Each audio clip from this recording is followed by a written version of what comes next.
I stood there, smiling politely, as my daughter-in-law laughed in front of her guests and pointed at my paintings. These, I Vanessa cannot said, believe you swirling her actually wine brought glass. these home. They look like They something you'd completely hang in a clash with garage, the not a real decor. home. A few people chuckled. I waited just for a second for my son to say something, to defend me, to say, "That's my mother." These are truly Ethan just remarkable, looked Miss down Johnson. We'd and be said honored to nothing. represent you. After all That this was the time, moment something inside I can me hardly quietly believe it's broke. real. 3 days later, someone knocked on my door, a complete stranger. And what he said next would change everything I thought I knew about myself. If you've ever been made to feel small by the people you love, I want you to stay with me for this story. And if it touches something in your heart, please consider liking and subscribing. It helps more than you know. I'd also really love to hear from you. Tell me where you're watching, from what time it is there, and whether you've ever been in a moment like this. Sometimes sharing even a small piece of your story can make someone else feel less alone. My name is Abigail Mercer, and for most of my life, I never thought of myself as an artist. If you had asked me 10 years ago who I was, I would have told you I was a wife first, then a mother. Everything else came after that. I lived in a quiet neighborhood just outside San Diego in a modest single-story home that my husband Thomas and I had bought when Ethan was still in elementary school. Back then, the walls were filled with family photos, birthday parties, school graduations, beach trips, where the sun always seemed brighter than it really was. Thomas used to say I had a good eye for color. I'd laugh it off, telling him that picking curtains that matched the couch didn't make me an artist, but he insisted. He always did. "You see things differently, Abby," he would say, standing behind me while I rearranged flowers in a vase. "You don't just see what's there, you see what it could be." I didn't understand what he meant at the time. I do now. After Thomas passed away 8 years ago, the house became unbearably quiet. It wasn't just the absence of his voice. It was the absence of everything we used to share. Morning coffee felt hollow. Dinner felt unnecessary. Even the sunlight coming through the windows seemed colder somehow. Ethan had already moved out by then. He was building his career, working long hours, chasing opportunities I never quite understood, but always supported. He called often at first. He visited on weekends when he could. But grief has a way of isolating you even from the people you love most. One afternoon, about 6 months after the funeral, I found an old set of acrylic paints tucked away in the garage. They belonged to Ethan from a school project years ago. The brushes were stiff. The colors dried at the edges, but something about them pulled at me. I remember sitting at the kitchen table staring at a blank canvas I had bought on a whim from a local craft store.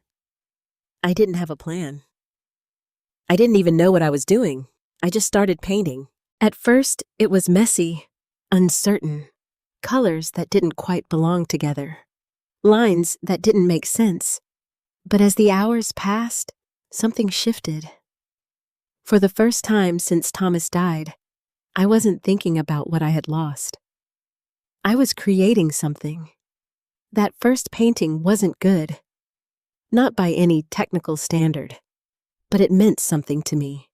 It was a release, a quiet conversation between my hands and my heart. So I painted another, and another. Each piece became a reflection of something I couldn't put into words. Some were filled with warm tones, soft golds and gentle blues that reminded me of mornings with Thomas. Others were darker, heavier, layered with grief I hadn't fully processed yet. I never showed them to anyone, not at first. They stayed in my home, leaning against walls stacked carefully in corners, like pieces of a life I was slowly rebuilding. Ethan noticed them eventually, of course. He came by one Sunday afternoon, walking in with that familiar energy he'd always had. Fast-moving, slightly distracted, already thinking about what came next. "What's all this?" he asked, gesturing toward the paintings in the living room. "Oh, just something I've been doing," I said, suddenly self-conscious. He picked one up. It was a piece I had painted after a particularly difficult night. A storm outside, rain hitting the windows like a drumbeat. The painting was dark, almost chaotic, but there was a small break in the clouds near the top where light pushed through. Ethan stared at it for a moment. "It's interesting," he said. I remember that word. Interesting. It wasn't praise, but it wasn't dismissal either. It was neutral safe, the kind of word you use when you don't quite know what to say. Still, he smiled, gave me a quick hug, and said, "I'm glad you found something you enjoy, Mom." And for a while, that was enough. Things started to change after he met Vanessa. At first, I was happy for him. Truly. She was confident, polished, the kind of woman who walked into a room and immediately knew she belonged there. She worked in marketing, handled high-profile clients, and seemed to understand a world that had always felt a little distant to me. When Ethan introduced us, she was polite, friendly even. She complimented my home, asked about my hobbies, and listened with what I thought was genuine interest. "You paint," she said, tilting her head slightly. "That's lovely." I took her into the living room and showed her a few pieces. She nodded, smiled, said they were very expressive. At the time, I didn't notice the way her eyes moved quickly from one painting to the next, as if she were scanning rather than seeing. I didn't notice the slight pause before each compliment. I didn't notice the distance. But over time, those small things became harder to ignore. After they got married, everything seemed to accelerate. Ethan moved into a larger home with Vanessa closer to the city, closer to the kind of life she envisioned for them. His visits became less frequent. His calls shorter. When I did see them, it was usually at their place. Vanessa loved hosting. Her dinners were carefully curated events, perfect lighting, elegant table settings, conversations that revolved around business investments, travel. I often felt like I was stepping into a world where everything had a price tag attached to it, even the people. At one of those dinners, I made the mistake of mentioning a new painting I had been working on. "Oh," Vanessa said, raising an eyebrow. "You're still doing that?" There was something in her tone, subtle, almost invisible, that made me hesitate. "Yes," I said quietly. "It helps me process things." She smiled, but it didn't reach her eyes. "Well, as long as it makes you happy." Ethan didn't say anything. That silence, small as it seemed, started to echo louder with each passing visit. I began bringing fewer paintings when they asked about my work. Eventually, I stopped mentioning it altogether. It wasn't that I was ashamed of what I did. At least that's what I told myself. But somewhere deep down, a seed of doubt had been planted. Maybe it was just a hobby. Maybe it wasn't meant to be seen. Maybe Vanessa was right, and I just didn't want to admit it. Still, I kept painting. Late at night, when the house was quiet and the world felt distant, I would stand in front of a blank canvas and let my thoughts spill out in color and movement. It was the only place where I didn't feel judged. The only place where I didn't have to explain myself. I told myself that was enough. I told myself I didn't need anyone else to understand. But the truth is, I wanted Ethan to understand. I wanted him to see what I was trying to say without words. I wanted him to look at my work, not just glance at it and recognize a part of me that had survived something difficult. Instead, with each passing month, it felt like I was becoming invisible. Not in the world, but in my own family. And I didn't realize just how invisible I had become. Until the night everything finally came to the surface. The invitation came on a Thursday afternoon. It was a simple text from Ethan. "Hey, Mom, Vanessa and I are hosting a small dinner this Saturday. Some friends are coming over. Would love for you to be there." I stared at the message longer than I probably should have. Would love for you to be there.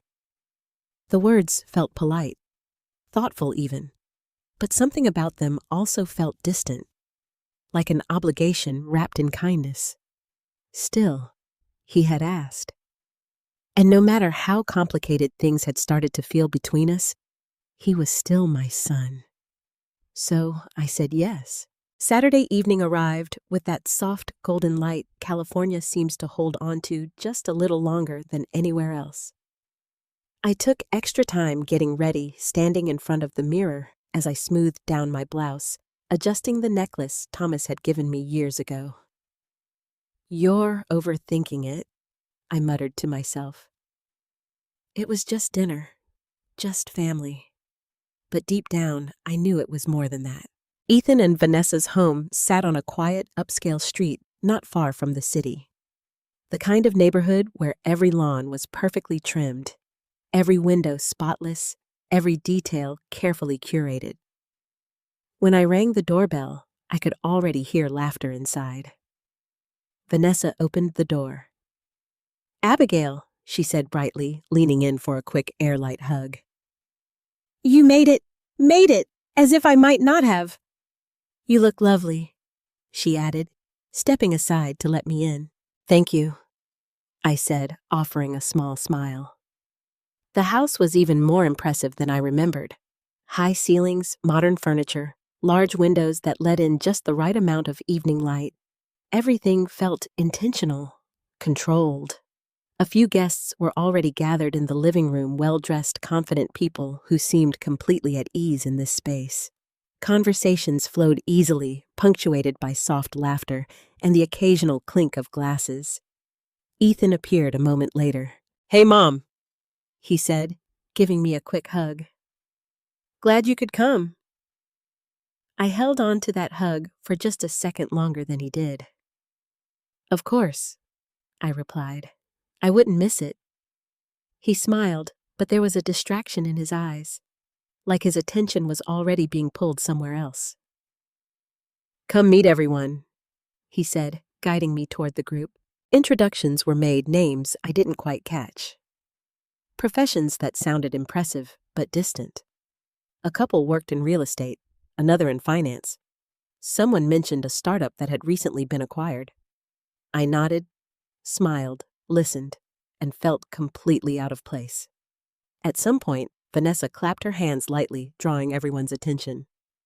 "Okay, before dinner, I want to show you all something," she said, her voice carrying just the right amount of excitement. She led the group down the hallway, and I followed along, unsure of where this was going. We stopped in what looked like a second living area, more intimate but just as carefully designed. On one of the walls hung a painting. My painting. I recognized it immediately. It was one of the earlier pieces I had done, a softer one, filled with warm hues and gentle strokes. I had given it to Ethan months ago when he first moved in. For a moment, something in me warmed. He had kept it. He had displayed it. "Isn't this piece interesting?" Vanessa said, turning to the group. I felt a flicker of hope, but then she continued. "My mother-in-law painted it." She added, her tone shifting slightly. There was a pause, the kind of pause that changes everything. "It's her little hobby." Vanessa went on, smiling as she took a sip of her wine. "She's been doing it since her husband passed. Keeps her busy." A couple of guests nodded politely. "Oh, that's nice," someone said. "Yes," Vanessa replied. "Very therapeutic, I'm sure." I felt the warmth inside me start to fade. One of the men stepped closer to the painting, tilting his head. "It's quite expressive," he said carefully. Vanessa let out a small laugh. "Expressive is one way to put it," she said. "I always think they look like something you'd hang in a garage, or maybe a beach rental. You know, not really gallery material." A few people chuckled. Not loudly, not cruelly, but enough. Enough for the words to land. I stood there frozen, my hands clasped tightly in front of me. My heart was beating faster than it should have. a dull pressure building in my chest. I glanced at Ethan. He was standing just a few feet away, close enough to hear everything, close enough to see me. He shifted slightly, his gaze dropping to the floor for a moment before lifting again toward the group. He didn't say anything. Not a word. In that moment, I wasn't just hurt by what Vanessa had said. I was hurt by what Ethan didn't say. Because silence, especially far didn't say. Because silence, especially far, someone you love can be louder than any insult. I forced a small smile. Well, I said softly, my voice steadier than I felt, I suppose. Not everything is meant for a gallery. Someone you love can be louder than any insult. I forced a small smile. Well, I said softly, my voice steadier than I felt, I suppose. Not everything is meant for a gallery. Vanessa nodded as if I had just confirmed her point. Exactly, she said. But as long as it makes you happy, right? As long as it makes you happy. The words echoed in my mind, hollow and dismissive. I didn't trust myself to stay any longer in that room. I think I'm going to get some air, I said quietly. No one stopped me. I stepped outside onto the patio, the cool evening air hitting my face like a sudden release. The sounds of conversation continued inside, muffled now distant. For a few seconds, I just stood there breathing, trying to hold myself together. I looked up at the sky, the fading light stretching across it in soft shades of pink and blue. Normally, it would have inspired me colors blending in ways I might have tried to capture on canvas. But tonight, I felt nothing. Or maybe I felt too much. I stayed out there longer than I intended. Long enough for dinner to be served, long enough for someone to eventually come looking for me. It was Ethan. Hey, he said, stepping onto the patio. You okay? I turned to face him. For a moment, I considered telling him the truth. Telling him how humiliating that had felt. How his silence had hurt me more than Vanessa's words ever could. But the look on his face stopped me. Not because he didn't care, but because he didn't seem to understand. I'm fine, I said. He nodded, relieved. Vanessa didn't mean anything by it, he added quickly. You know how she is. She just speaks her mind. Speaks her mind. I almost laughed. Yes, I said quietly. I suppose she does. There was a brief silence between us. You coming back inside? He asked. I shook my head. I think I'm going to head home, I said. It's been a long day. He hesitated for a second, then nodded. Okay, he said. He'll walk you out. The drive home felt longer than usual. The house greeted me with the same quiet it always had, but tonight it felt heavier, colder. I didn't turn on the lights right away. I walked into the living room and stood there surrounded by my paintings. They leaned against the walls, rested on easels, filled the space with color and memory. For a long time, I just looked at them. And for the first time since I had started painting, I wondered if Vanessa was right. The house felt different that night. Not louder, not quieter, just heavier. I didn't turn on the overhead lights when I walked in. Instead, I let the dim glow from the kitchen spill into the living room, casting long shadows across the walls where my paintings rested.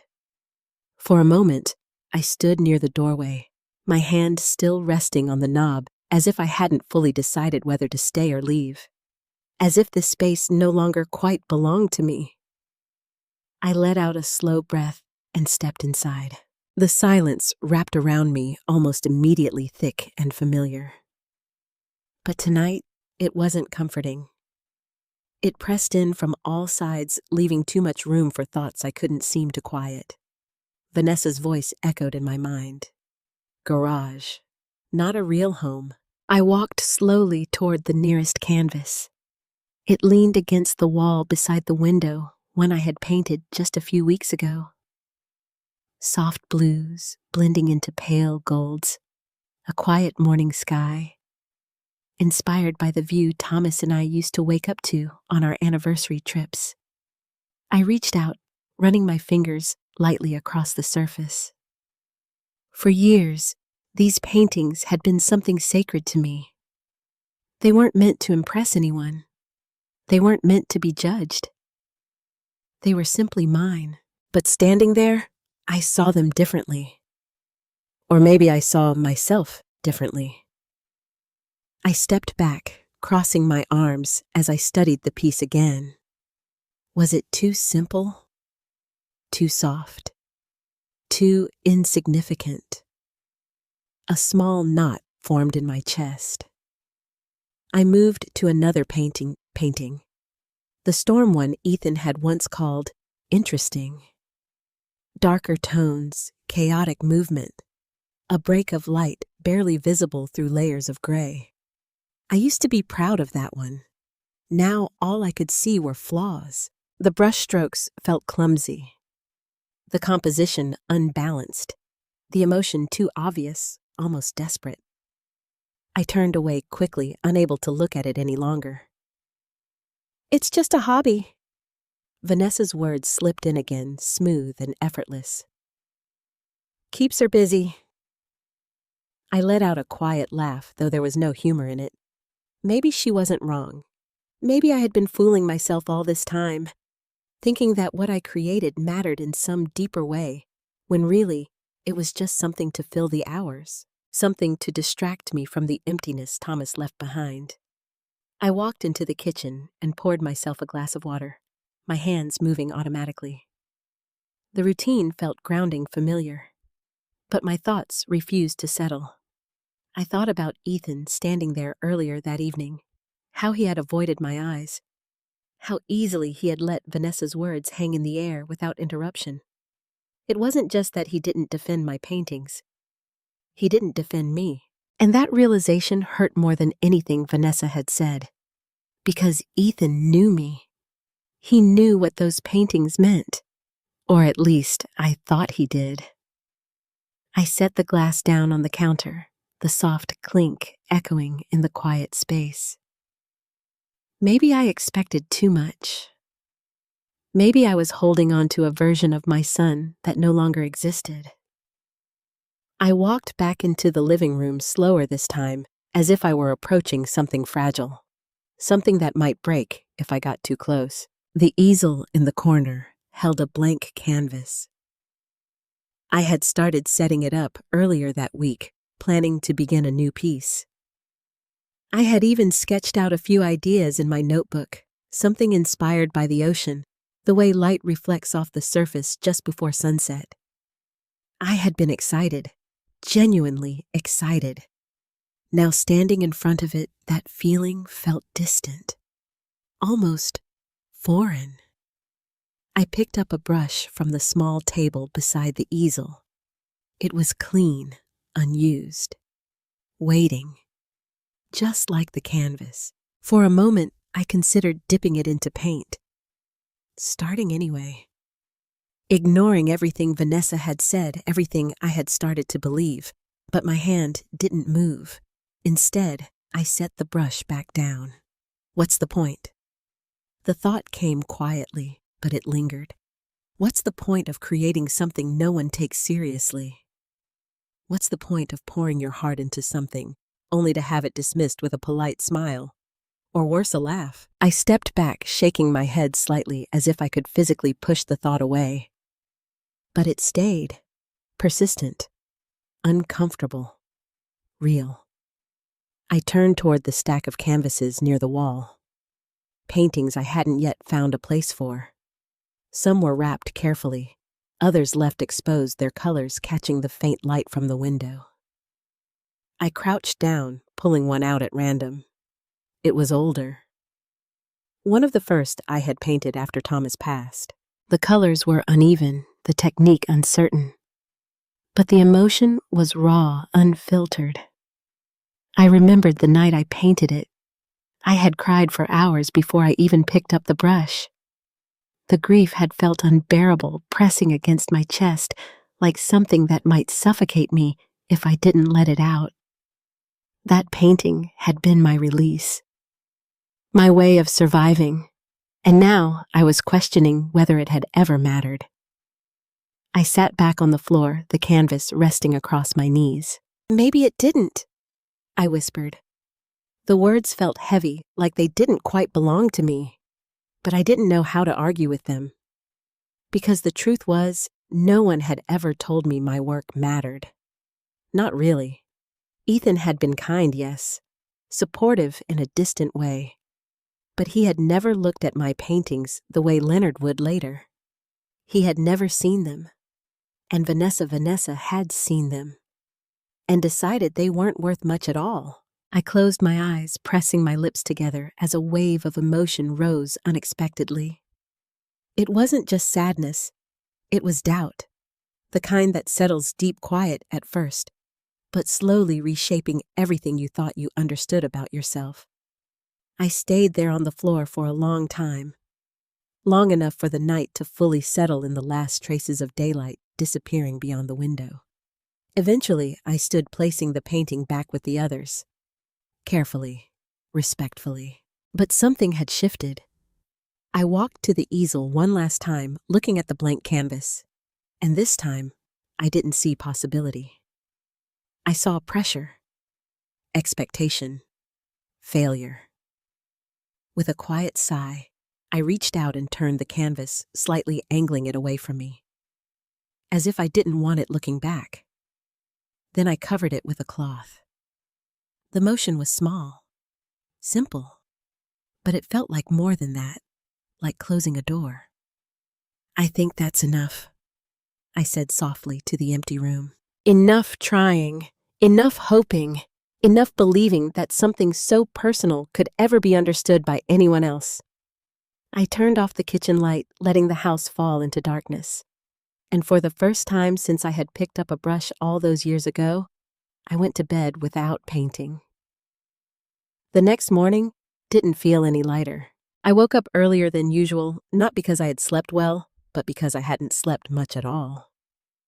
The thoughts from the night before lingered heavy and unresolved, like a storm that hadn't quite passed. For a moment, I stayed in bed, staring at the ceiling. I thought about the canvas I had covered, about the brush I had set down, about the quiet decision I had made to stop. It felt final in a way I hadn't expected. Not dramatic, not loud, just quiet. Like something slowly fading away, I eventually forced myself out of bed, moving through my morning routine with a kind of mechanical precision. Coffee, toast, the familiar rhythm of small tasks that didn't require much thought. But the house felt different. Even the paintings seemed distant, like they no longer belonged to me. I avoided looking at them directly as I walked through the living room, my gaze fixed instead on the floor, the furniture, anything that wouldn't pull me back into that place of doubt. By mid-morning, I found myself sitting at the kitchen table, a cup of coffee gone cold in my hands. I wasn't sure what to do with the day. Painting had always filled that space. Without it, everything felt uncertain. That was when I heard the knock. It was soft, but clear. 2 quick taps, followed by a pause. I frowned, slightly setting the cup down. I wasn't expecting anyone. For a brief moment, I considered ignoring it, pretending I wasn't home. But something about the sound, steady, patient, made me push my chair back and stand. As I walked toward the door, a small flicker of unease stirred in my chest. Who could it be? I opened the door slowly. Standing on the other side was a man I had never seen before. He looked to be in his late 50s, maybe early 60s. Tall, neatly dressed in a navy blazer and crisp white shirt, with a calm, composed presence that immediately stood out. There was nothing rushed or uncertain about him. He smiled politely. Mrs. Mercer? He asked. I hesitated for a second. Yes, I said cautiously.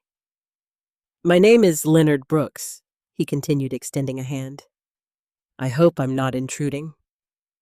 I glanced at his hand, then back at his face, unsure whether to take it. I don't believe we've met, I said. No, we haven't, he replied, lowering his hand without offense. But I believe I've seen your work. That made me pause. My work, I repeated. Yes, he said. Your paintings. A small, instinctive tension rose in my shoulders. I think you may have the wrong person, I said quickly. I don't really show my work. He smiled slightly, as if he had expected that response. Not publicly, no, he said. But one of your pieces was photographed recently, at a private residence. My mind immediately went to Ethan's house, the painting in their living room, the one Vanessa had dismissed so casually. I see, I said, my voice quieter now. Leonard reached into his jacket pocket and pulled out his phone. After a few taps, he turned the screen toward me. It was my painting, captured at an angle, the lighting slightly off but unmistakably mine. I was visiting a colleague, he explained, and I happened to notice this piece. It stood out immediately. I stared at the image, a strange mix of emotions rising inside me. That painting, that moment, and now this. I asked about it. He continued. Your daughter-in-law mentioned you painted it. There was a subtle pause in his tone. Not judgmental, just aware. And that led me here, he said. I folded my arms slightly, not out of defensiveness, but uncertainty. I'm not sure what you expect, I said. Like I said, I don't really do anything with them. I understand, Leonard replied, and I'm not here to pressure you into anything. He glanced past me toward the interior of the house. I was hoping, he added carefully, that you might allow me to see more of your work. The request hung in the air. Simple, direct, and completely unexpected. For a moment, I didn't know how to respond. Just hours ago, I had decided to stop painting entirely, to step away from something that suddenly felt meaningless. And now, a stranger was standing at my door, asking to see the very thing I had just given up on. I'm not sure that's a good idea, I said slowly. Leonard nodded, as if acknowledging the hesitation rather than challenging it. That's entirely your decision, he said. But I will say this. What I saw wasn't ordinary. I felt a flicker of something at that. Small. Fragile. What do you mean? I asked, before I could stop myself. He met my gaze, steady and sincere. I mean, he said that your work has a depth most people spend years trying to achieve. I blinked, unsure how to process that. Depth. No one had ever used that word before. Not for my paintings. You're being very kind, I said almost reflexively. I'm being honest, he replied. There was no hesitation in his voice, no politeness masking indifference, just certainty. And that unsettled me more than I expected, because if he was right, then everything I had started to believe about myself over the past 12 hours might be wrong. I glanced back into the house, my eyes landing briefly on the edge of a canvas in the living room. The ones I had just been avoiding. The ones I had nearly walked away from. I don't know, I said, quietly. Leonard didn't push. He simply stood there patient, giving me space to decide. And that, more than anything, made it harder to say no. Because he wasn't dismissing me. He wasn't rushing me. He wasn't laughing. He was waiting. I haven't painted in a few days, I added, as if that mattered. That's all right, he said gently. I'm not here for what you might create. I'm here for what you already have. The words settled somewhere deep inside me, for what you already have, not potential, not improvement, not expectation, just what existed. I took a slow breath, then stepped aside. "All right," I said. "You can come in." Leonard nodded once, a quiet acknowledgement, and crossed the threshold into my home. As he stepped into the living room, his eyes moved not quickly, not casually, but with intention, taking in each canvas, each color, each detail. And for the first time in a very long time, someone wasn't just looking at my paintings. They were seeing them. I closed the door behind him, my heart beating a little faster than before. Not from fear, not from doubt, but from something I hadn't felt in a while. Possibility. Leonard didn't speak right away. He stepped further into the living room, his eyes moving slowly from one painting to the next. Not in the quick, polite way most people did, glancing, nodding, moving on. He paused, studied, returned to certain pieces as if something in them had called him back. I stood a few steps behind him, suddenly unsure of what to do with my hands. Part of me wanted to explain each painting to fill the silence with context, meaning something to guide his understanding. But another part of me, quieter, more uncertain, held me still. Let him see. Or not see. After a few moments, Leonard stopped in front of the storm painting. The same one Ethan had once called interesting. He leaned in slightly, his head tilted eyes tracing the movement of the brushstrokes. "This one," he said softly. My breath caught just a little. "Yes," I replied. He didn't look at me. "Tell me about it," he said. I hesitated. It had been a long time since anyone had asked me that. "It was a difficult night." I began, my voice quieter than I expected. "There was a storm. I couldn't sleep. Everything felt overwhelming." Leonard nodded faintly, still studying the canvas. "And the light?" he asked, pointing gently toward the small break in the clouds. "That came later," I said. "I didn't plan it. It just happened." He smiled slightly. "That's often when it's most honest," he said. I frowned, unsure what he meant. He straightened and took a step back, finally turning to face me.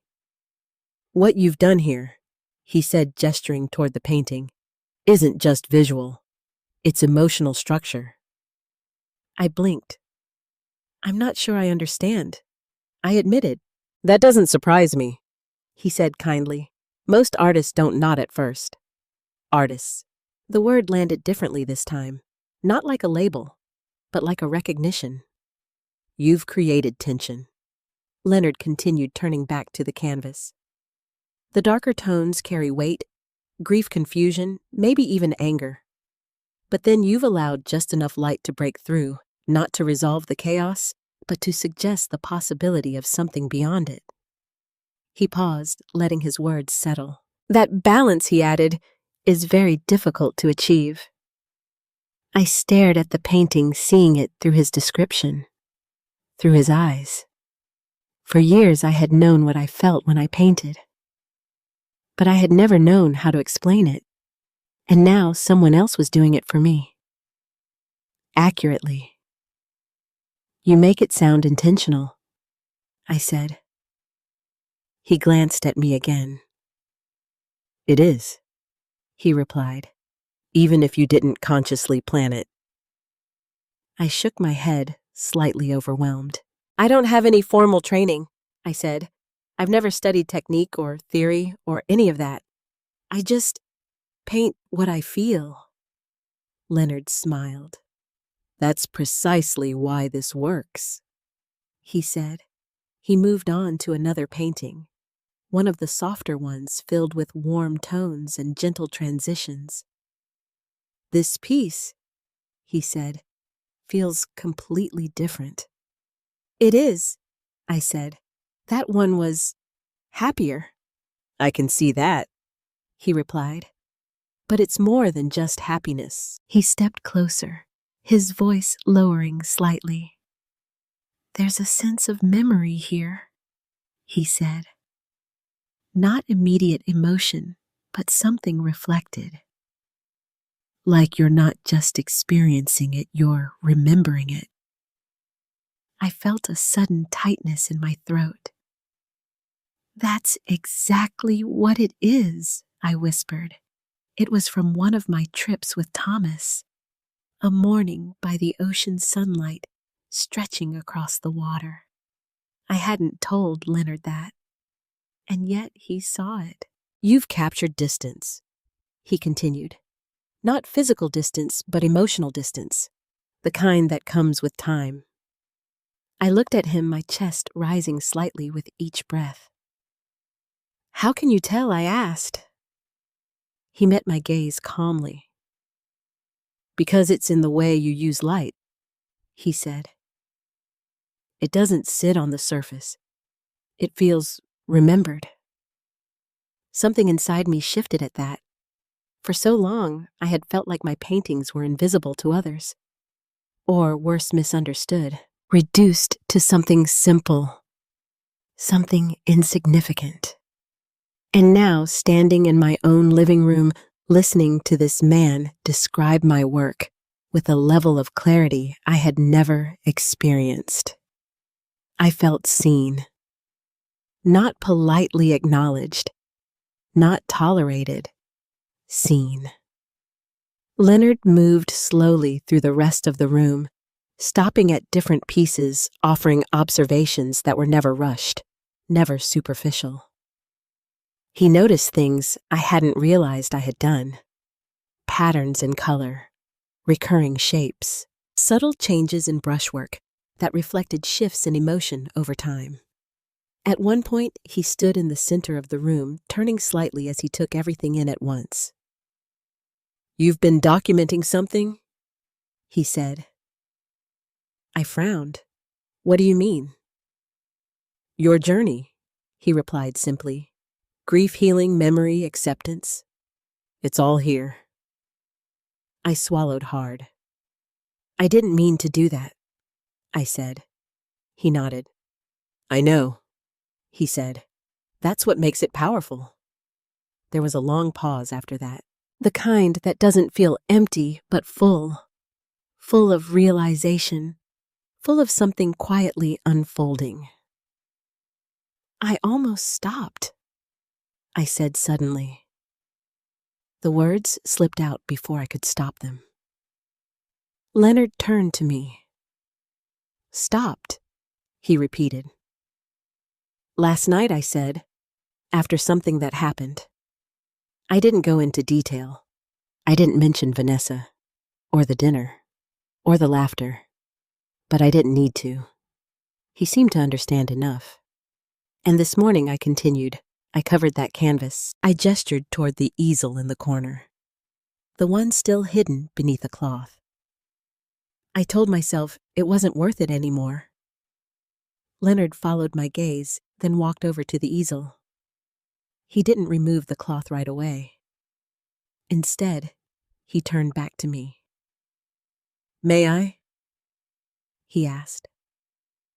I hesitated, then nodded. He lifted the cloth, gently revealing the blank canvas beneath. Untouched. Waiting. He studied it for a moment, then stepped aside. Do you know what I see? He asked. I shook my head. I see hesitation, he said. Not inability. The distinction hit me harder than I expected. You haven't lost anything, he continued. You've lost anything, he continued. You've just been made to question it. I felt my eyes sting slightly, but I didn't look away. And questioning, he added, can be dangerous if you let the wrong voices guide it. Just been made to question it. I felt my eyes sting slightly, but I didn't look away. And questioning, he added, can be dangerous if you let the wrong voices guide it. Vanessa's voice echoed faintly in my mind. Garage, not real art. I took a slow breath. What if they're right? I asked quietly. Leonard didn't answer immediately. He walked back toward the paintings, placing himself among them, as if drawing strength from what surrounded him. Then he looked at me. Then I wouldn't be here, he said. Simple, direct, certain. And for the first time since that dinner, I believed it. Not completely, not without doubt, but enough. Enough to feel something shift. Something small, but real. Hope. For a while, neither of us spoke. The room felt different now. Not just because Leonard was there, but because something had shifted inside me. The weight I had been carrying since that dinner hadn't disappeared, but it had loosened. Just enough for something else to take its place. Curiosity, possibility, and maybe a little fear. Leonard walked slowly toward the window, where one of my larger paintings leaned against the wall. It was unfinished, not in the sense that I had abandoned it, but in the way some pieces simply take longer to become what they're meant to be. He studied it quietly, then turned back to me. Abigail, he said, his tone measured but direct. How many pieces do you have in total? The question caught me off guard. I'm not sure, I admitted. I've never really counted. Maybe 30-40 if you include the older ones. He nodded as if confirming something in his mind. And you've never sold any of them? He asked. I shook my head. No, I said. I've given a few away, to Ethan mostly, but I've never sold anything. He paused for a moment, then took a step closer. I'd like to make you an offer, he said. The words were simple, but something in the way he said them made my heart beat just a little faster. An offer, I repeated. Yes, he said. For your work. I felt a flicker of unease. I'm not sure I'm ready for that, I said carefully. I don't even know what something like that would involve. That's understandable, he replied. And I don't expect you to decide anything immediately. He reached into his jacket pocket again this time, pulling out a small leather notebook.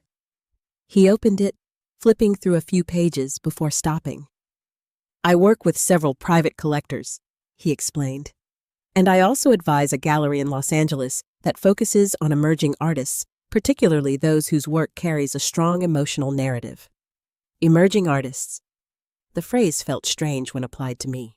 I've been doing this for a long time, he continued. And I've learned to recognize when something is worth paying attention to. I swallowed, unsure where this was going. What are you saying? I asked quietly. Leonard closed the notebook and looked at me directly. I'm saying he said that I would like to acquire your entire collection. For a second, I thought I had misheard him. My entire collection? I repeated. Yes, he said. Every piece you're willing to part with. The room seemed to tilt slightly. All of them. Every painting. Every memory. I don't understand, I said, shaking my head. Why would you want all of them? Because they belong together, he replied without hesitation. They tell a story. Separately, they're powerful. But as a collection, they're something else entirely. I stared at him, trying to process his words. And you would buy them? I asked. Yes. There was no uncertainty in his answer. And then what I pressed. You just keep them. Some perhaps, he said. But my intention would be to place them either in private collections or in a curated exhibition. Properly presented. Properly valued. Properly valued. The words echoed in my mind. And what kind of value are we talking about? I asked, my voice almost hesitant. Leonard studied me for a moment, as if considering how to answer. Then he spoke. I would be prepared to offer you. He paused briefly, a mid-six-figure sum for the full collection. The world went quiet. Not the kind of quiet I had felt the night before. This was different. This was shock. "I'm sorry," I said almost instinctively. "I think I misunderstood." "You didn't," he replied calmly. I let out a small, breathless laugh. "That's not possible," I said. "You can't be serious." "I am," he said. I shook my head again, stepping back slightly. "No," I said. "No, that doesn't make any sense. These are just paintings. Mine. I don't have a name. I don't have a reputation." And yet he interrupted gently. "You have something far more valuable." I stopped. What I asked. "Authenticity," he said. The words settled over me like something solid. "Do you know how rare that is?" he continued, "especially in a market saturated with people trying to create what they think others want to see." I didn't answer, because I didn't know. "I'm not offering you this because of your name," he said. "I'm offering it because of your work." I felt my chest tighten again, but this time it wasn't from doubt. It was from something else, something overwhelming. "You're asking me to give up everything I've created," I said slowly. "No," Leonard replied. "I'm asking you to let it be seen." That stopped me, because those two things weren't the same. I turned slightly, looking around the room, at the paintings, at the years they represented, at the pieces of myself I had poured into each one. For so long they had been mine alone, safe, untouched by judgment, but also unseen. "If I say yes," I said quietly, "they won't belong to me anymore." Leonard nodded. "That's true," he said, "but they'll belong to something bigger." I let out a slow breath, my mind racing. Vanessa's voice surfaced again, uninvited. "Garage, not a real home, and now 6 figures." The contrast was almost too much to process. "What if you're wrong?" I asked suddenly. Leonard didn't flinch. "Then I take the loss," he said simply. "Not you." I looked at him, searching for hesitation, for doubt. But there was none. Only certainty. And that certainty did something unexpected. It challenged the doubt I had started to believe. "I don't know if I can do this," I admitted. "You don't have to decide today," he said. "Take your time. Think about it." He reached into his pocket once more and pulled out a business card, handing it to me. "When you're ready," he added. I took the card, my fingers brushing against his briefly. "Why me?" I asked the question, slipping out before I could stop it. Leonard paused at the door, then turned back. "Because you almost stopped," he said. I frowned slightly. "What does that have to do with anything?" He held my gaze. "It means this matters to you," he said. "And the work that matters is the work that lasts." With that, he gave a small nod and stepped outside. The door closed softly behind him, and I stood there alone again. But not the same. The card in my hand felt heavier than it should have. I looked down at it. Leonard Brooks, a name I hadn't known that morning. A man who had just placed a value on something I had almost thrown away. I lifted my eyes, slowly looking around the room once more, at the paintings, at the life they represented, at the choice now sitting in front of me. And for the first time since that dinner, I didn't see doubt. I saw a decision. I didn't call Leonard that day, or the next. The card sat on my kitchen table, untouched, exactly where I had placed it after he left. Every time I passed by, I noticed it, but I never picked it up. Not because I wasn't thinking about it, but because I was thinking about it too much.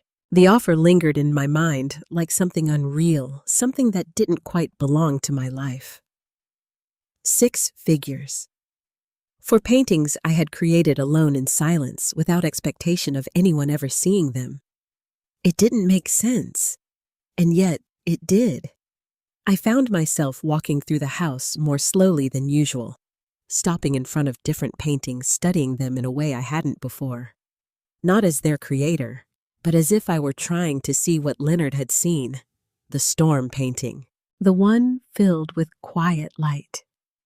The older ones uneven, uncertain, but honest. They were all pieces of something larger, just as he had said. A story. My story. And for the first time, I realized that letting them go wasn't just about losing something. It might also be about allowing that story to exist beyond me. Still, that didn't make the decision easier. Because these weren't just objects. They were memories. The soft one by the window that was Thomas and me standing by the ocean at sunrise. The darker one near the bookshelf that was the night I realized I could survive without him.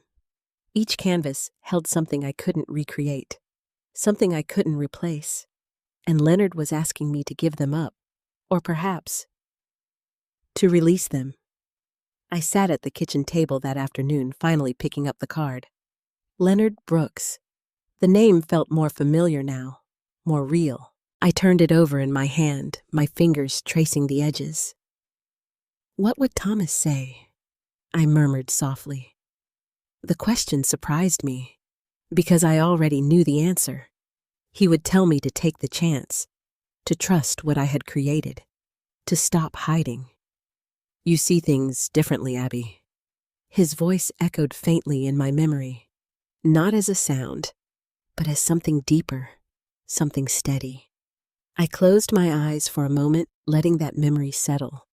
Then I reached for the phone. My hand hovered for just a second before dialing the number. It rang twice. Leonard Brooks, he answered. This is Abigail Mercer, I said, my voice calmer than I felt. There was a brief pause. I'm glad you called, he said. I let out a small breath. I've been thinking about your offer, I said, and I don't think I can give you an answer without asking a few questions first. Of course, he replied. That's exactly what you should do.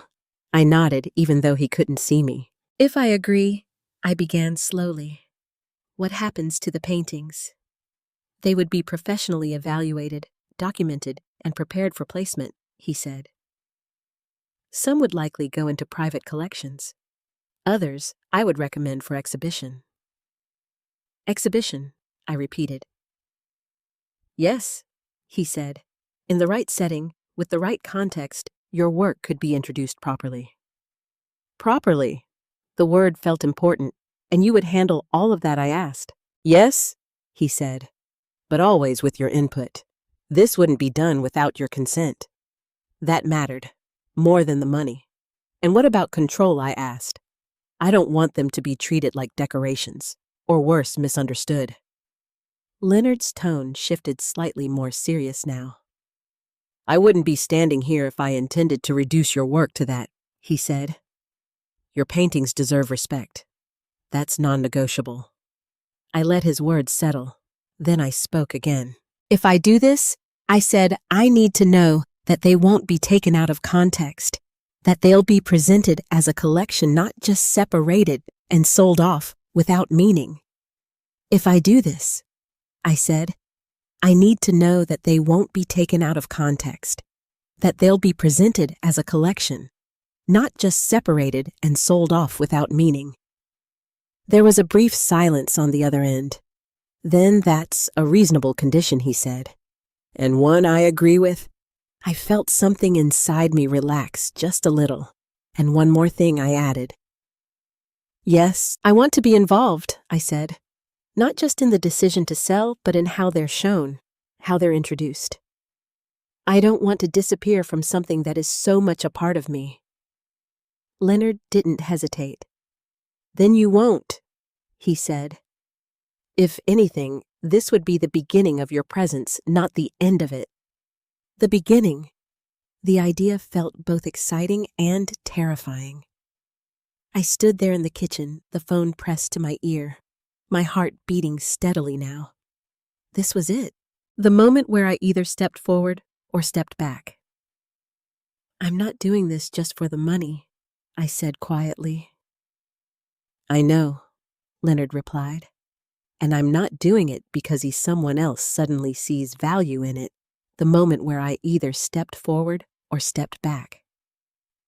I'm not doing this just for the money, I said quietly. I know, Leonard replied. And I'm not doing it because someone else suddenly sees value in it. I continued.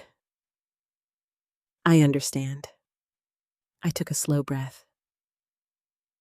I'm doing it because I think I've been hiding, I said.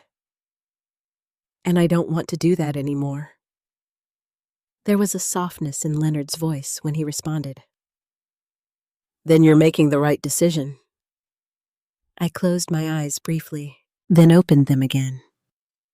All right, I said. A pause. Then I accept your offer. The words felt solid, grounded, real. Good, Leonard said. Well, begin the process carefully, at your pace, at my pace. That mattered too.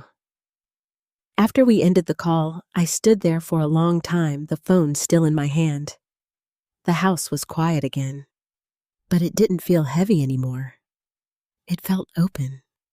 I walked slowly into the living room, my eyes moving across the paintings. They hadn't changed, but something about them had. Or maybe something about me had. I stepped toward the easel in the corner. The cloth still covered the blank canvas, the one I had turned away from, the one I had nearly abandoned. I reached out and pulled the cloth away. The white surface stared back at me, empty, waiting, not with pressure this time, but with possibility. I picked up the brush, turned it in my hand, and for the first time since that night, I didn't feel doubt. I felt ready. The first few days after my call with Leonard felt unfamiliar.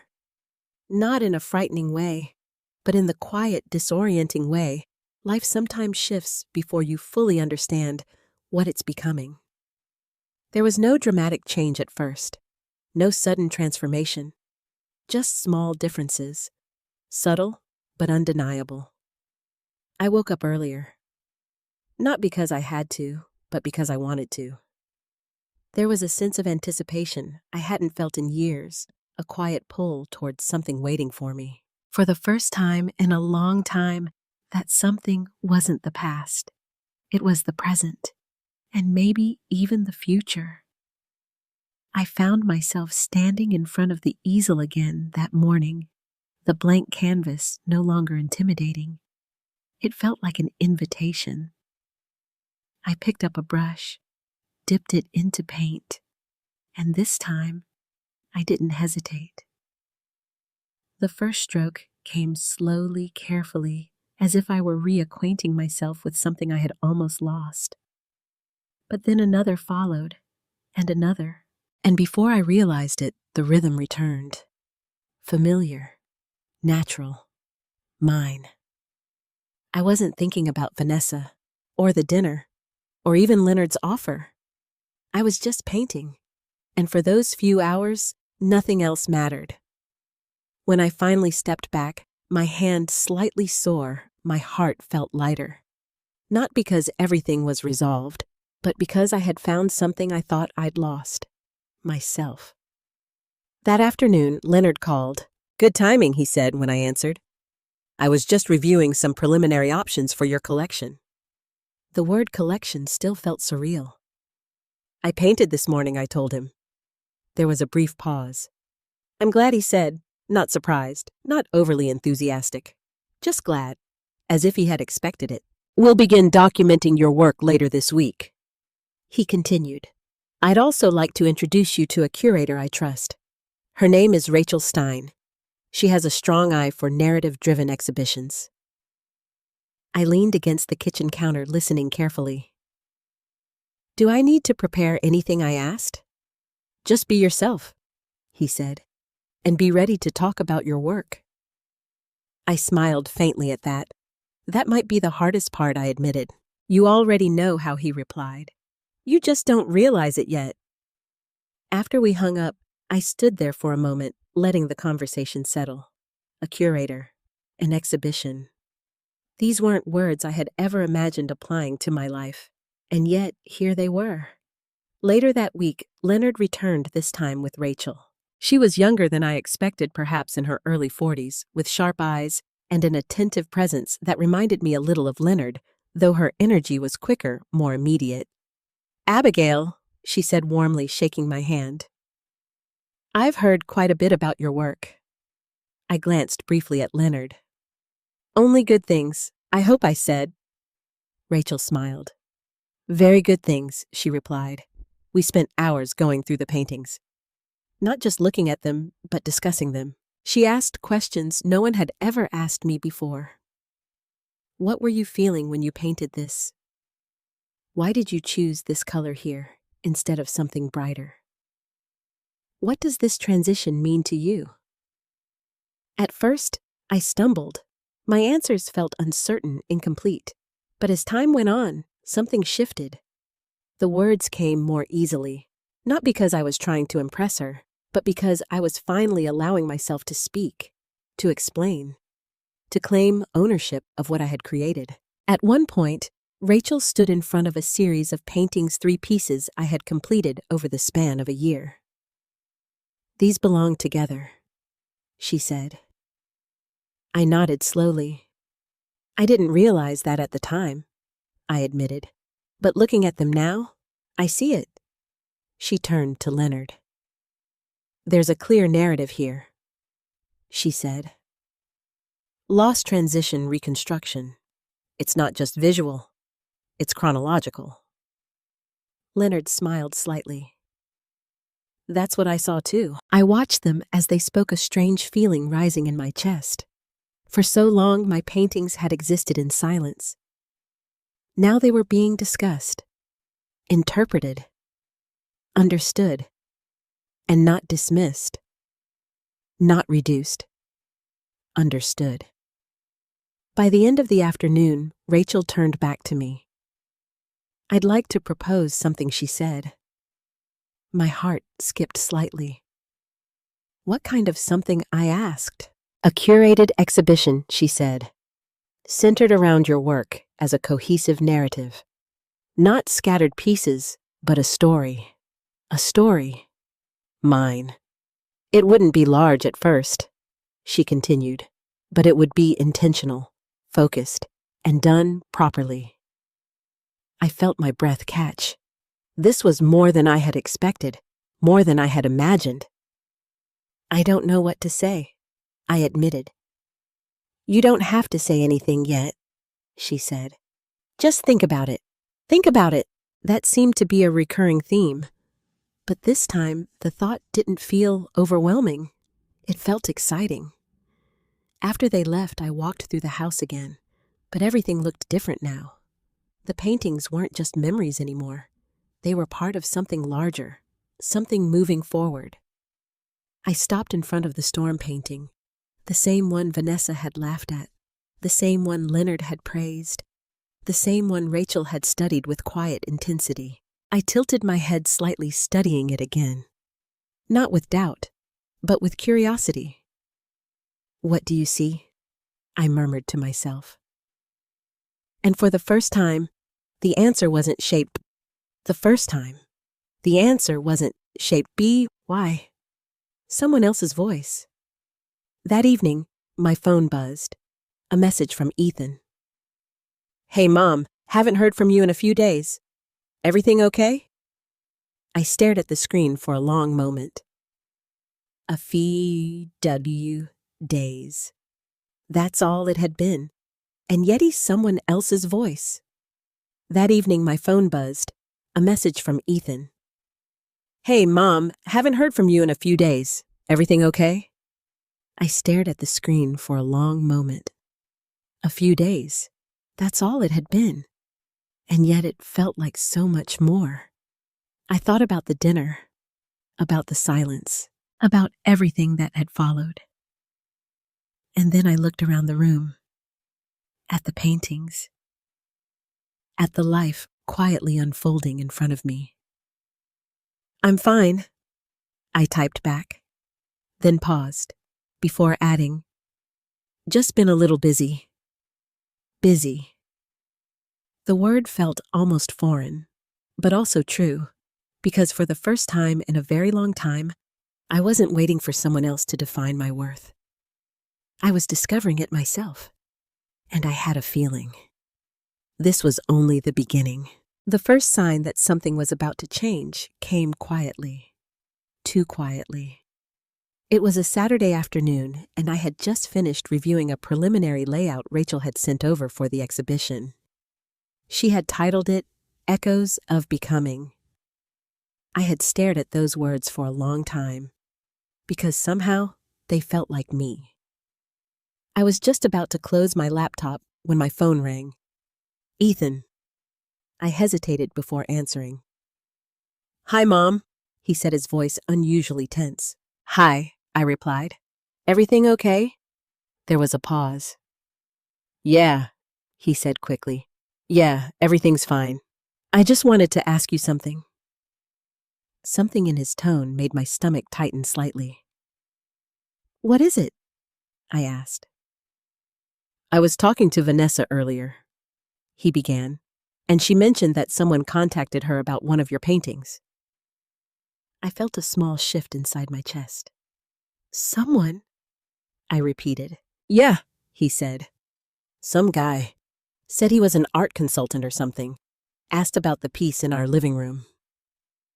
"Leonard, of course." And I asked carefully. "Well," Ethan hesitated. "Vanessa told him it wasn't for sale." I almost smiled. That sounded like her. But then he said something strange. Ethan continued. He said it might be part of a larger collection, that it had value. There it was. The word, value. I remained quiet. "Mom," Ethan said, his voice tightening slightly. "What's going on?" I leaned back in my chair, taking a slow breath. "I've been working with someone," I said. "An art advisor. His name is Leonard Brooks." Another pause. Then, "Wait," Ethan said. "You mean this is real? Like actually real?" I could hear the disbelief in his voice. Not excitement, not pride. Disbelief. "Yes," I said calmly. "And what does that mean?" he pressed. "What are you doing with him?" I glanced at the papers on the table beside me. The exhibition plans, the documentation process, the future I hadn't even begun to fully understand yet. "He's helping me present my work," I said. "Properly." Ethan let out a short breath. "Present it?" he repeated. "Mom, these are just paintings. I mean, they're good, but they're being sold." "Ethan," I said. The silence on the other end was immediate, heavy, what he finally said. "The collection," I continued. "Leonard made an offer. I accepted." Another pause, longer this time. How much, he asked. The question came quickly, too quickly, and something about that didn't sit right with me. "I don't think that matters," I said. "It matters to me," he said, his voice sharper now. "Mom, you don't just sell everything you own without telling me." I frowned slightly. "I didn't sell everything I own," I said. "I sold my work." "That's not the point," he snapped. "The point is, you didn't even mention it." I felt a small, unexpected calm settle over me. I didn't realize I needed permission, I said quietly. You don't need permission. He said, though his tone suggested otherwise. But you should have at least talked to me first. Why I asked. The question hung there, simple, direct, uncomfortable. Because I'm your son? He said. I nodded slowly, even though he couldn't see me. Yes, I said. You are. And that painting in our house? He added. That's yours too, right? So technically. No, I interrupted. My voice was calm, but firm. That painting was a gift, I said. It belongs to you and Vanessa. He hesitated. Okay, but still, he said. If this is something big, something involving money, you should have included me. There it was. Money. Not the art, not the meaning. The money. I included the people who understood the work I said. The words came out before I could soften them. Ethan went quiet. Then, "What is that supposed to mean?" he asked. I closed my eyes briefly, choosing my next words carefully. It means I said that this wasn't a financial decision for me. It was a personal one. And you think I wouldn't understand that he asked, a hint of hurt creeping into his voice. I opened my eyes again. I think I said slowly that you didn't try to. Silence. Heavy. Unavoidable. That's not fair, Ethan said finally. Isn't it? I replied. I stood up, walking slowly toward the living room, my gaze drifting over the paintings. You were there, Ethan, I continued, at dinner, when Vanessa spoke about my work. He didn't respond. You didn't say anything I added. I didn't think it was a big deal, he said defensively. I let out a quiet breath. That's exactly the problem. Another silence. Then his tone changed, less defensive, more uncertain. Mom, how much did he offer? He asked again. I stopped walking, looked at the storm painting, the one that had started everything. Enough, I said. That's not an answer, he pressed. It's the only one you're getting, I replied. I could hear his frustration building. Vanessa's going to be furious, he muttered. I almost laughed. Not because it was funny, but because it was predictable. She's allowed to feel however she wants, I said. Just like I am. You don't understand, he said. If that painting is actually worth something, it is, I said. I heard him inhale sharply. Then we need to talk about it, he said quickly. Like seriously, talk about it. I leaned against the wall, my fingers lightly brushing the edge of a canvas. No, I said. No, he repeated. No, I said again. Because this isn't about what you need, Ethan. The words felt stronger now, clearer. This is about what I've already decided. There was a long pause. Then I think we should come over, he said. Tonight. I considered that for a moment. A week ago, I would have said yes without hesitation, but now I wasn't so sure. I don't think that's a good idea, I said. Why not? He asked. Because I don't want another conversation where I'm expected to justify something that already belongs to me. He didn't respond immediately, and when he did, his voice was quieter. I didn't realize you felt that way, he said. I softened slightly. I didn't either, I admitted. Another pause. Then, Mom, he said. This changes things. I looked around the room again, at the paintings, at the life I had built in silence, at the person I was becoming. Yes, I said, it does. And for the first time, I wasn't afraid of that. They came the next day. Not that evening like Ethan had suggested. The next day, unannounced. I heard the knock just as I was finishing a late breakfast. It was louder than before, more forceful, less patient. I didn't need to guess who it was. I took a slow breath before walking to the door, and when I opened it, there they were. Ethan stood slightly behind her. But Vanessa stepped forward, her posture straight, her expression tight, her eyes sharp with something that wasn't curiosity. It was calculation. "We need to talk," she said without greeting. I studied her for a moment, then stepped aside. "Come in," I said. They entered the house, but the air felt different this time. Not like when Leonard or Rachel had walked through the same door. This wasn't curiosity.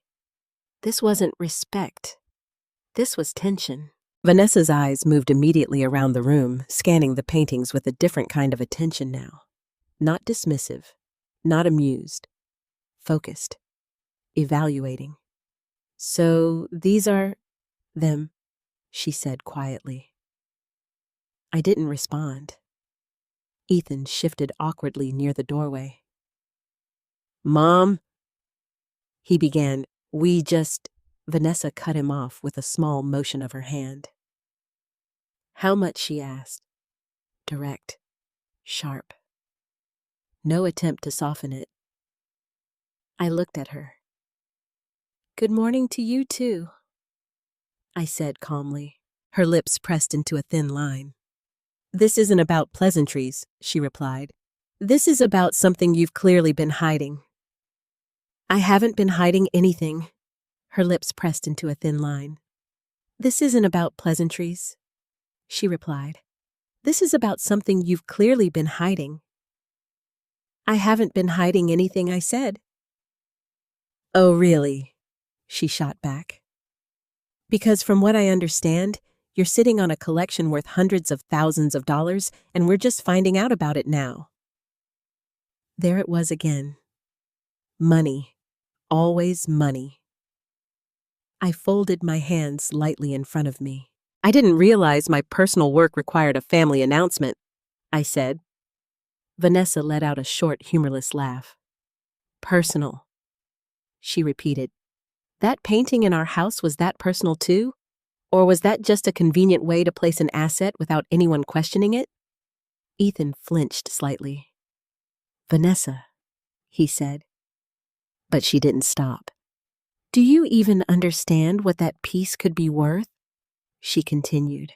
"And you just gave it to us." I tilted my head slightly. "Yes," I said. "I did." "Why, she demanded." The question hung in the air. Not curious. Accusatory. "Because I wanted to," I said simply. Vanessa stared at me as if trying to find something beneath my answer. "That doesn't make sense," she said. "It doesn't have to," I replied. Her eyes narrowed. "No," she said slowly. "It does, because if there's that much money involved, then it affects more than just you." I felt something shift inside me, a quiet line being drawn. "How?" I asked. She blinked clearly, not expecting the question. "How?" I repeated. "Well, for starters," she said, regaining her composure, "Ethan is your son, which means nothing," I said, calmly. The room went still.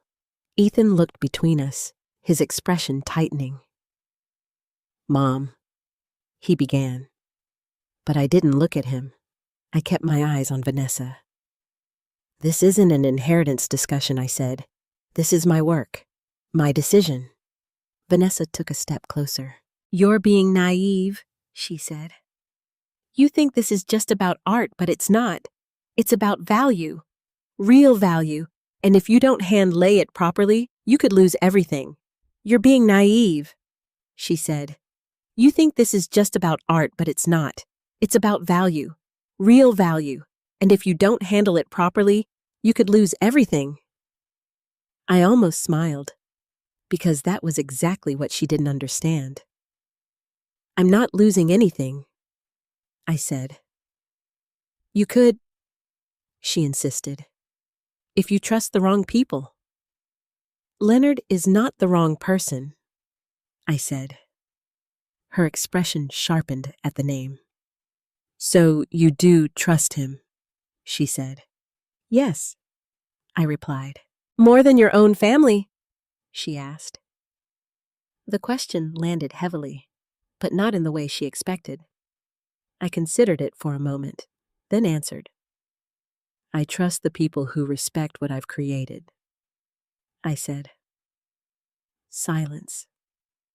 Vanessa's jaw tightened. That's insulting, she said. No, I replied. It's honest. Ethan stepped forward, then his voice softer. Mom, we're not trying to attack you, he said. We're just surprised, that's all. I finally looked at him. And when you're surprised, I asked, do you usually lead with questions about money? He hesitated. I just wanted to understand, he said. I nodded slowly, then asked me something about the work I said, not the price. He didn't answer. Because he couldn't. Vanessa exhaled sharply, clearly losing patience. This is going nowhere, she said. Let's be practical. I raised an eyebrow.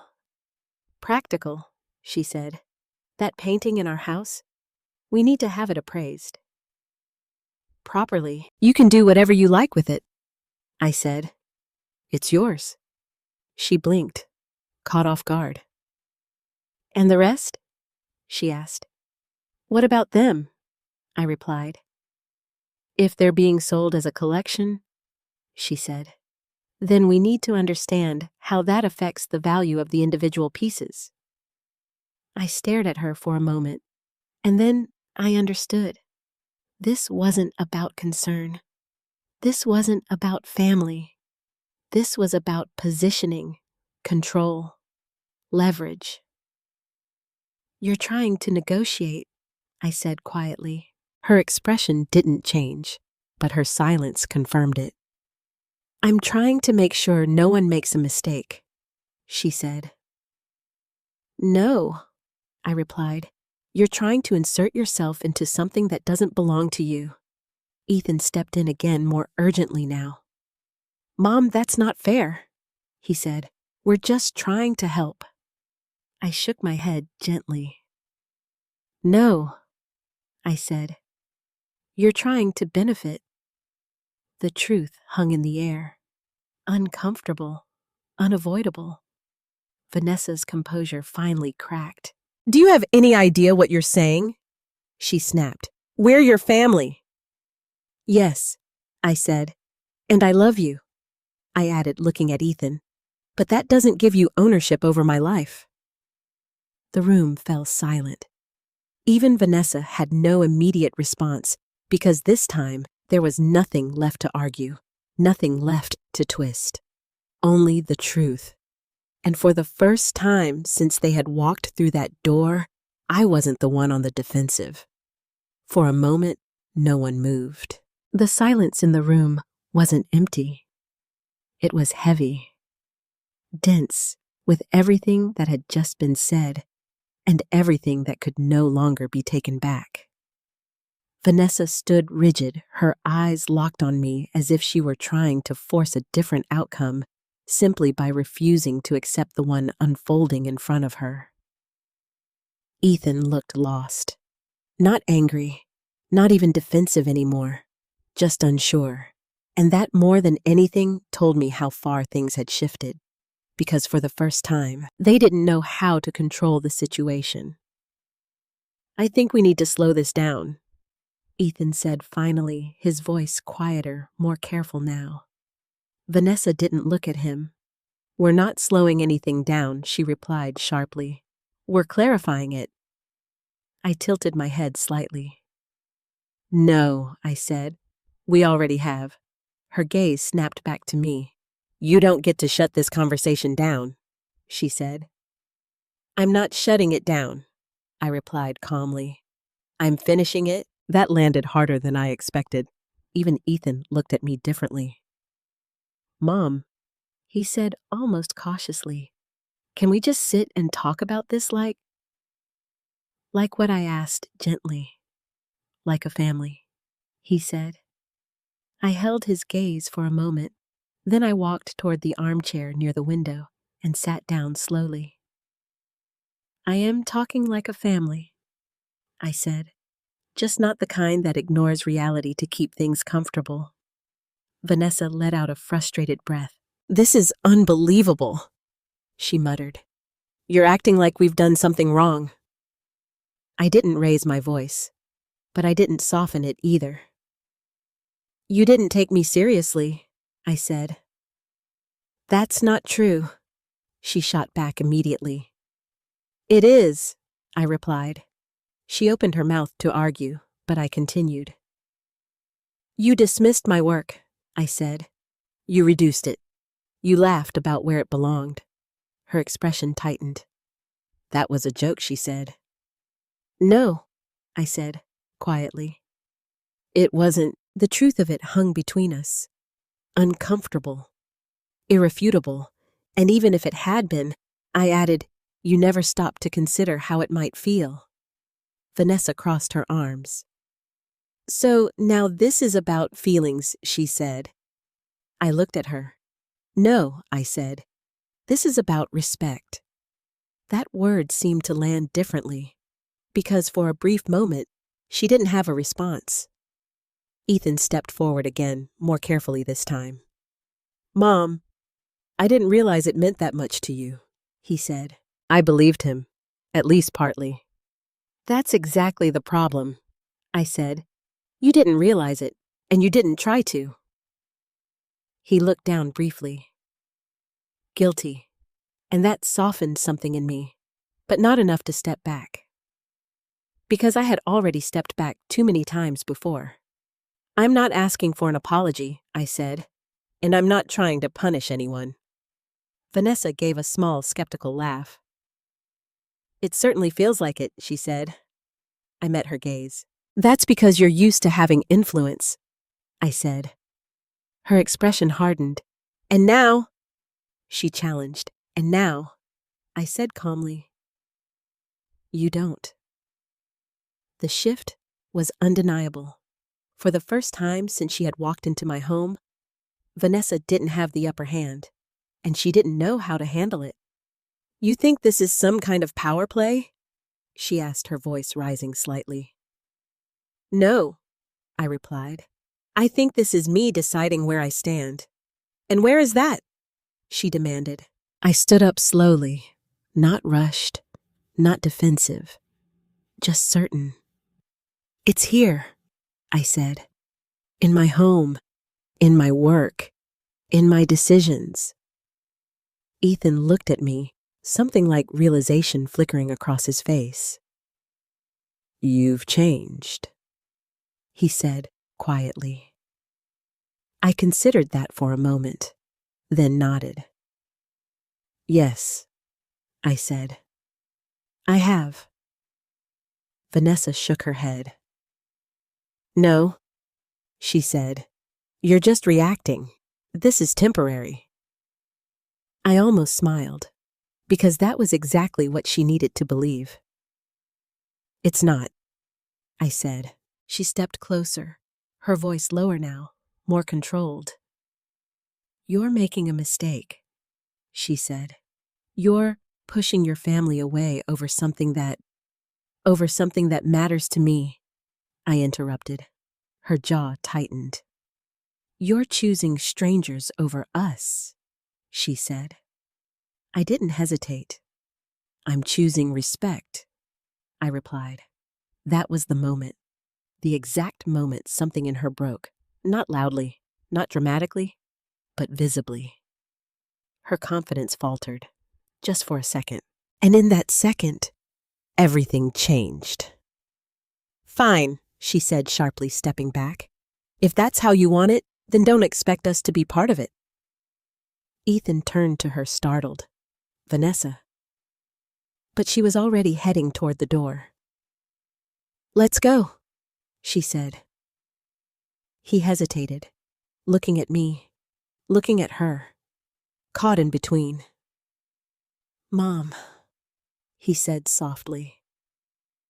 I walked toward him slowly, and for the first time since they had arrived, my voice softened. "I'm not asking you to choose," I said. He looked at me confused. "Then what are you asking?" he said. I held his gaze. "I'm asking you to understand," I said. He swallowed slightly, as if the weight of that request had finally reached him. "I don't know if I can," he admitted. I nodded. "Then take your time," I said. Behind him, Vanessa opened the door. "I'm not waiting," she said. Ethan glanced back at her, then at me, and for a moment I saw the boy he used to be, not the man caught in someone else's expectations, not the husband trying to balance two worlds, just my son. "I'll call you," he said quietly. I nodded. "I'll be here." He hesitated 1 second longer, then turned and walked out the door. Vanessa didn't look back, but Ethan did. Just once, and then they were gone. The house fell silent again, but this silence was different. It wasn't heavy. It wasn't uncertain. It was clear. I walked slowly back into the living room, my eyes moving across the paintings. Nothing had changed, and yet everything had. Because for the first time, I wasn't waiting for approval. I wasn't shrinking to keep the peace. I wasn't questioning my worth. I had drawn the line, and I had stayed there. The night of the exhibition arrived quietly. No grand announcement, no dramatic buildup. Just a date on the calendar that had slowly, steadily moved closer until it was no longer something I could think about later. It was now. Rachel had chosen a modest but elegant gallery space in downtown Los Angeles. Nothing overly extravagant, but intentional. Clean white walls, soft lighting, enough space between each painting to let them breathe, to let them speak. I stood just outside the entrance for a moment, my hand lightly resting on the door handle. Inside, I could hear voices, low conversations, the faint hum of curiosity. My heart beat steadily, not racing, not panicked, just aware. This was real. "Take your time." Rachel's voice came from beside me. I turned slightly. She stood there with a calm confidence that felt grounding. "They're here for the work," she added, "not for perfection." I nodded. "That helped. A little. And for you," Leonard said gently from my other side. I glanced at him. "For the person behind it," he clarified. I wasn't sure I was ready for that part. But I opened the door anyway. The room shifted the moment I stepped inside. Not loudly, not dramatically, but noticeably. A few heads turned, then more. Conversations softened. Eyes moved from the paintings to me, and for a split second, I wanted to turn around, to step back outside, to disappear into the version of my life where none of this existed. But I didn't, because something inside me held steady, something that hadn't been there before. I took a step forward, then another, and just like that, I was part of it. A woman approached me first, her expression thoughtful, almost cautious. "Are you the artist?" she asked. The question felt surreal. "Yes," I said. She smiled softly. "I've been standing in front of that piece for almost 20 minutes, she said, gesturing toward the storm painting. "The one with the light breaking through?" I followed her gaze. "That one was difficult," I admitted. She nodded. "I can feel that," she said. "It doesn't just show something, it carries it." Her words settled into me more deeply than I expected. "Thank you," I said. And I meant it. More people approached after that. Not all at once, but steadily. each with their own questions, their own interpretations. Some saw grief, some saw strength, some saw something I hadn't even realized was there. And instead of shrinking under their attention, I found myself standing taller. Not because I had changed who I was, but because I had finally stopped hiding it. At one point, I stepped back, observing the room from a distance. The paintings were no longer just mine. They belonged to the space, to the people engaging with them, to the conversations unfolding around them. And somehow, that didn't feel like loss. It felt like expansion. Rachel joined me quietly. "They're connecting," she said. I nodded. I didn't know if they would, I admitted. She smiled slightly. "Art that comes from truth always does," she said.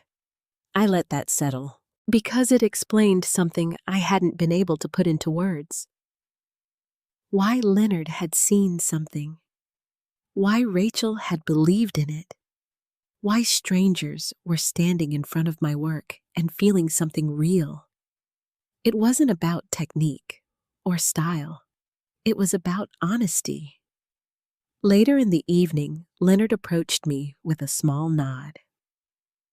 "There's someone I'd like you to meet," he said.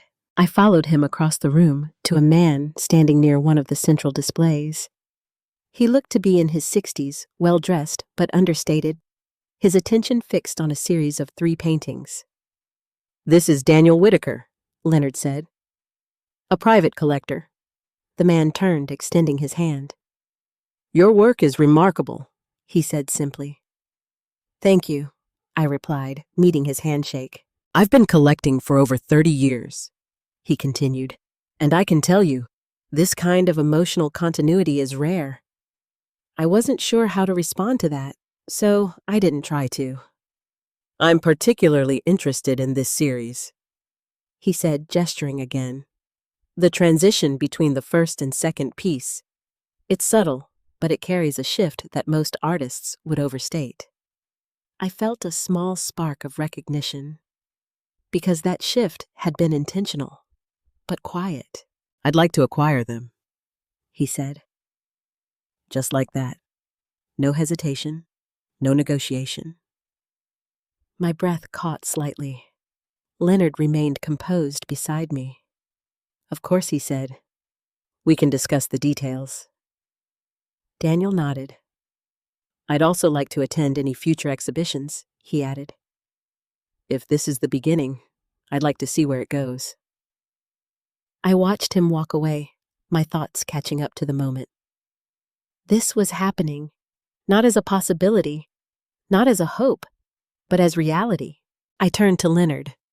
"You didn't exaggerate," I said. He smiled faintly. "I don't," he replied. Across the room, I noticed something else. A familiar figure. Ethan. He stood near the entrance, slightly apart from the others, his expression unreadable. For a moment, I wasn't sure if I should approach him, but then he started walking toward me, slowly, carefully, as if unsure of what he would find when he got there. "Mom," he said when he reached me. "Ethan," I replied. He glanced around the room, at the paintings, at the people, at the quiet energy filling the space. "I didn't expect this," he admitted. I nodded. "Neither did I said. He looked back at me, and for the first time in a long while, there was no defensiveness in his eyes, only something else, something closer to understanding. "They're incredible," he said. The words came slowly, but they were real. I studied him for a moment, then smiled gently. "Thank you," I said. And in that moment, I realized something important. This wasn't just about proving anyone wrong. It wasn't about Vanessa, or even about being right. It was about finally being seen, and more importantly, seeing myself. The exhibition didn't end with applause. There was no single moment where everything paused and someone declared it a success. It unfolded quietly. piece by piece, conversation by conversation, connection by connection. But by the time the evening drew to a close, I knew something had shifted permanently. Not just in how others saw my work, but in how I saw myself.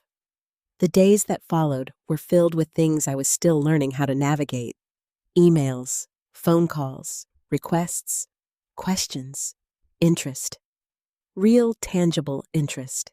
Rachel handled most of it with a calm efficiency I admired. Leonard stayed close, offering guidance without ever overwhelming me. Together, they created a space where I could step forward without feeling like I was losing control.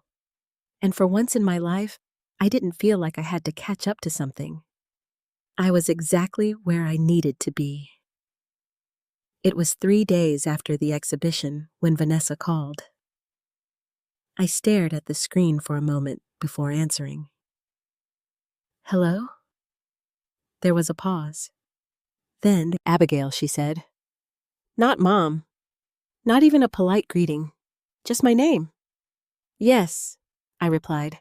"I heard about the exhibition," she said. Of course she had. "I imagine you did, Abigail," she said. "Not Mom. Not even a polite greeting. Just my name." "Yes," I replied. "I heard about the exhibition," she said. Of course she had. "I imagine you did," I said. Another pause. "I saw some of the coverage," she continued. "The photos. The article." Her voice had changed. It was still controlled, still measured. But there was something else beneath it now. Something quieter. Something uncertain. "They seemed impressed," she added. I didn't respond immediately. I didn't need to. Because for the first time, her words weren't carrying authority. They were searching for footing. "Yes," I said simply. They were. I didn't respond immediately. I didn't need to. Because for the first time, her words weren't carrying authority. They were searching for foot authority. They were searching for footing. "Yes," I said simply. They were. Silence. Then I didn't realize she said. I leaned slightly against the kitchen counter. Didn't realize what I asked. That it would being. "Yes," I said simply. They were. Silence. Then I didn't realize she said. I leaned slightly against the kitchen counter. Didn't realize what I asked. "That it would be like this," she replied. I let that settle, because I understood what she meant. She hadn't realized it would become real, valuable, visible. She hadn't realized she had misjudged something that couldn't be easily corrected. "I don't think you were trying to," I said calmly. She exhaled quietly. "No," she admitted, "I wasn't." That honesty surprised me, not because it was kind, but because it was rare. "I may have been too quick to judge," she continued. Too quick. I almost smiled at that, because it was a gentle way of describing something much sharper. "I think that's fair," I said. There was another pause. "Longer this time." "Then I'd like to come by," she said. The request was simple, but the weight behind it was not. "Why?" I asked. She didn't answer immediately. And when she did, her voice was softer than I had ever heard it. "I think we should talk," she said. I considered that, not emotionally, not impulsively, but carefully. Because this wasn't the same situation as before. The balance had shifted, and I had no intention of losing that again. "We've already talked," I said. "Yes," she replied. "But not like this. Not like this." I understood what she meant. This time, she wasn't leading the conversation. She was asking for it. "I can come by tomorrow," she added, "if that works for you." I thought about saying no, not out of anger, but out of clarity. Because I didn't need this conversation anymore. Not to prove anything, not to defend anything. But something inside me said yes, not for her. for closure. "Tomorrow afternoon," I said. "Thank you," she replied, and just like that, the call ended. The next day, she arrived alone. No Ethan, no audience, just Vanessa. She stood at the door for a moment before I opened it, her posture noticeably different this time, less rigid, less certain. "Thank you for letting me come," she said. I stepped aside. "Come in." She walked into the living room slowly, her eyes moving across the paintings again. But this time, she wasn't evaluating. She was observing, carefully. "I've been thinking about what you said," she began. I waited. "I didn't respect your work," she said. "Or you." There it was, not softened, not reworded, direct and real. I nodded slightly. "No," I said. "You didn't." She didn't argue, didn't defend herself, didn't redirect. "I thought I understood value," she continued, "but I was only looking at it one way." "Financially," I said. "Yes," she replied. There was a quiet honesty in her voice now, something stripped down. "I didn't see what it meant to you," she added. I studied her for a moment, and now I asked. She hesitated. Then, "I think I'm starting to," she said. "Starting to. Not fully, not completely, but enough to say it." That mattered, more than she probably realized. "I can't change what I said," she continued, "or how I acted." "No," I said. "You can't, but I can acknowledge it," she said. I nodded. "Yes," I replied. "You can." There was a pause. Then she looked at me directly. "I'm sorry," she said. The words were quiet, but they held weight, because they weren't forced. They weren't strategic. They were earned. I let the silence sit for a moment. Then, "Thank you," I said. Not forgiveness, not reconciliation, just acknowledgement, because that was where we were, and that was enough. "For now," I added gently. She nodded, understanding the boundary without needing it explained. "I don't expect things to go back to the way they were," she said. "They won't," I replied. Another pause. Then, "I hope they can become something else," she said. I considered that, and for the first time, I didn't feel resistance, but I didn't feel urgency either. Maybe I said, and that was the truth, because healing doesn't happen in a moment. It happens in choices, over time. She stood there for a moment longer, then gave a small nod. "I'll let you get back to your work," she said. "Work." The word sounded different now, stronger, real. "Take care, Vanessa," I said. "You too," she replied, and then she left. I closed the door behind her slowly, not with finality, but with clarity, because this time, I wasn't closing something. I was holding my ground, and that made all the difference. The gallery felt different the second time I returned, quieter. Not because there were fewer people, but because the unfamiliarity had faded. The space no longer felt like something I was stepping into for the first time. It felt like something I belonged to. The exhibition had been extended by another week. Rachel told me that rarely happened for first-time artists, but this wasn't just about numbers. It was about response. People were returning, bringing others, standing in front of the same paintings, not just to look, but to feel again. And somehow, that mattered more than anything else. I stood near the far wall, watching a couple quietly discuss one of my pieces. Their voices were soft, thoughtful. Not rushed, not distracted. They were present. And I realized something in that moment. For years, I had been creating in isolation, believing that what I made only had meaning because it helped me survive. But now, it was helping others understand something in themselves, and that was something I had never expected. Mom.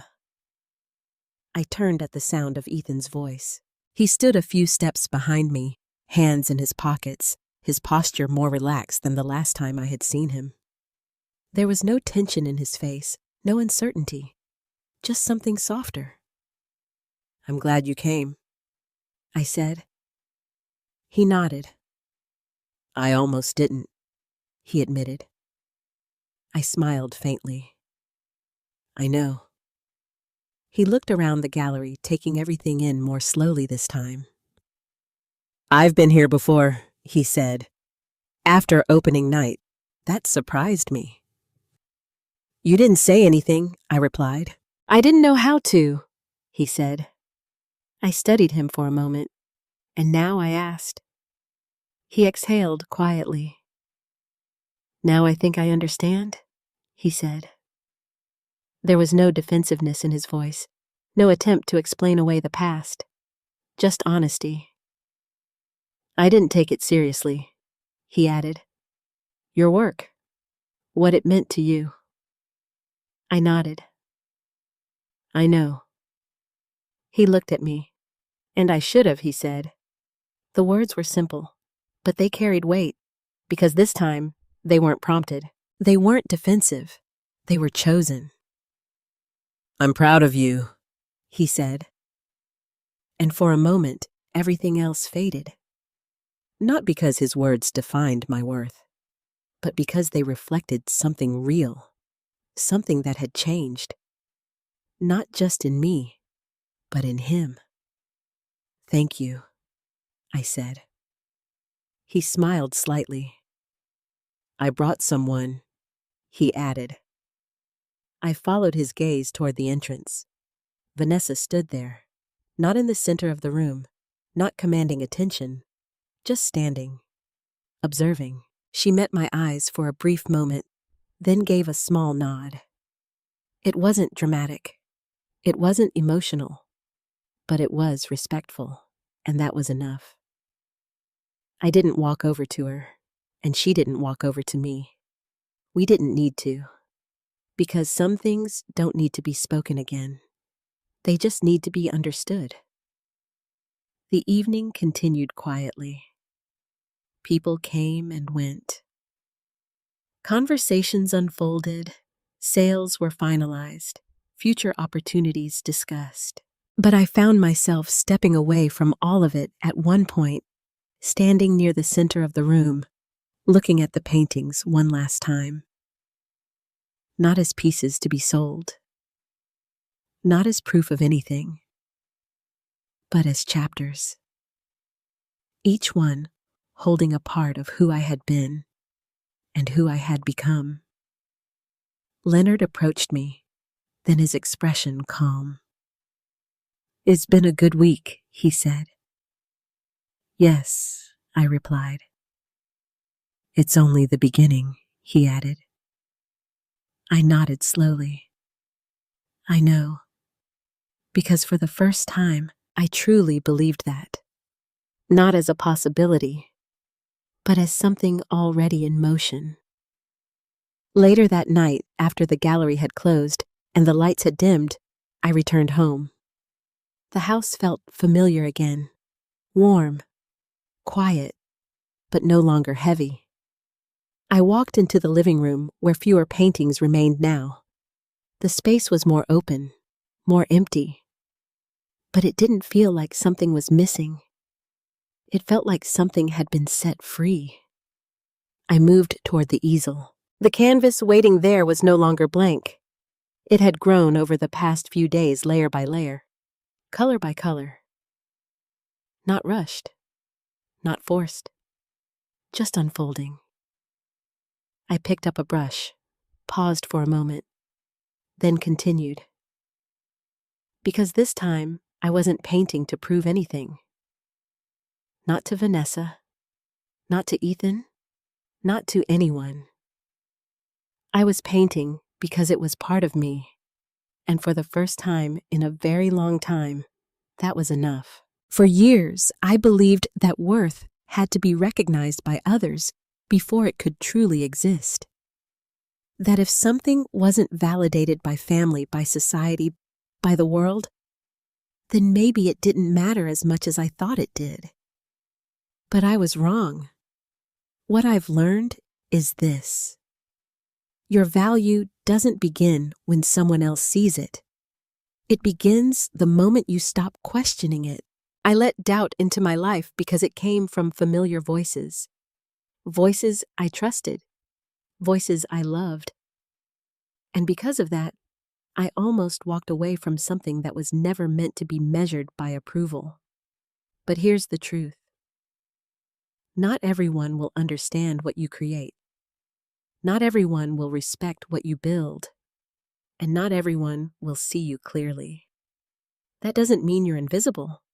It just means they're not looking closely enough. There will always be people who judge quickly, who reduce something meaningful into something small, simply because they don't recognize its depth. But there will also be people who see it, who feel it, who understand it in ways you never expected. And sometimes, all it takes is one person to remind you that what you have is real, that it matters, that you matter. If you've ever felt overlooked, underestimated, or dismissed, I want you to know this. You are not defined by the loudest voice in the room. You are defined by the truth you carry, the courage you hold, and the choice to keep going, even when it would be easier to stop. So don't stop. Not because someone else finally believes in you, but because you've decided to believe in yourself. If this story touched you, I'd truly love to hear from you. Where are you watching from? And what time is it for you right now? Have you ever been in a moment where someone didn't see your worth until it was too late? Share your thoughts in the comments. And if you'd like more stories like this, real, emotional, and meaningful, don't forget to like and subscribe. You're not alone in this journey.